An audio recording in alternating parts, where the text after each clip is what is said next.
नमस्कार, मी पंजाब डक. आज आहे 17 जून 2025 आणि मी जात आहे कळवणकडे, नाशिककडे. या ठिकाणी कोपरगाव जवळ आलेलो आहे. तर पाहू शकता मकाचं पीक उगून आलेलं आहे आणि काही काही ठिकाणी इतका पाऊस झाला की त्या ठिकाणी म्हणजे वापसा देखील नाही. तर अशी परिस्थिती झालेली आहे आणि काही भागामध्ये पाऊस कमी पडलेला आहे. तर राज्यातल्या सर्व शेतकऱ्यांना सांगितलं होतं की राज्यामध्ये आता मध्ये 20 तारखेच्या नंतर पावसाचा जोर ओसरणार आहे, म्हणून हा अंदाज लक्षात यायचा. म्हणजे राज्यातला पावसाचा जोर ओसरायला आता सुरुवात होणार आहे. पण राज्यातल्या सर्व शेतकऱ्याला सांगितलं होतं काही काही भागामध्ये इतका पाऊस पडला तिथं वापसा नाही, काही काही भागामध्ये पाऊस कमी पडला आणि काही भागामध्ये म्हणजे इतका जास्त झाला की तिथं आणखीन एक महिने झालं म्हणजे पेरणी सुद्धा करता येत नाही.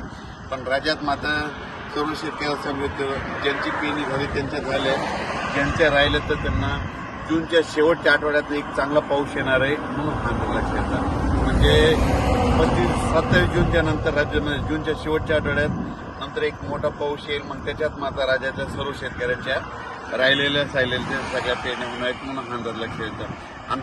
आता जे पाऊस पडला ज्यांचे झालं त्यांचं झालं, ज्यांचे कापूस लाकूड झालं. पण आता 2 दिवसाच्या नंतर म्हणजे आणखी 20 तारखेनंतर पावसाचा राज्यातला जोर ओसरणार आहे. म्हणजे पाऊस कमी पडणार आहे.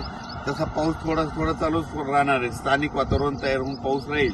पण राज्यात असा जी इतका मोठा पाऊस पडत होता त्याचा पाऊस आता कमी होणार आहे, म्हणून हा अंदाज लक्षात आला. आणि पाहू शकता मध्ये इतका पाऊस झाला आता मध्ये की काय मका उगून आलेली आणि इतकं पाणी आणखी वापसा देखील नाही, इतका पाऊस आहे. म्हणून राज्यातल्या सर्व शेतकऱ्याला सांगू शकतो आता 2 दिवसानंतर म्हणजे 20 पासून राज्यातला पावसाचा जोर ओसरायला सुरुवात होणार आहे.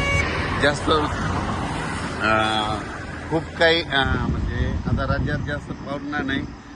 सरी मात्र येत राहतील. म्हणजे आणखीन 2-4 दिवस मध्ये एकदम बंद होणार नाही, पण सरी चालत राहील. भाग बदलत पडणार आहे. आता म्हणजे सर्वदूर पडणार नाही, भाग बदलत तरच पाऊस राहणार आहे, म्हणून हा अंदाज लक्षात येतो. राज्यातल्या सर्व शेतकऱ्याला सांगू इच्छितो याच्यानंतर मग पाऊस असा चांगला मोठा कधी येईल.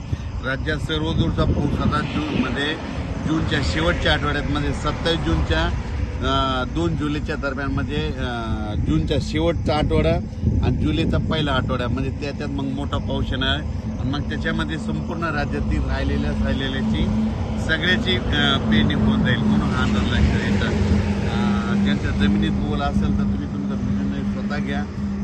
ओल नसेल तर पेरणी करू नका. ज्यांच्या राहिले ते तुम्ही काय करा, नंतर जे शेवटचा पाऊस येईल त्याच्यामध्ये तुम्ही करू शकता. धन्यवाद.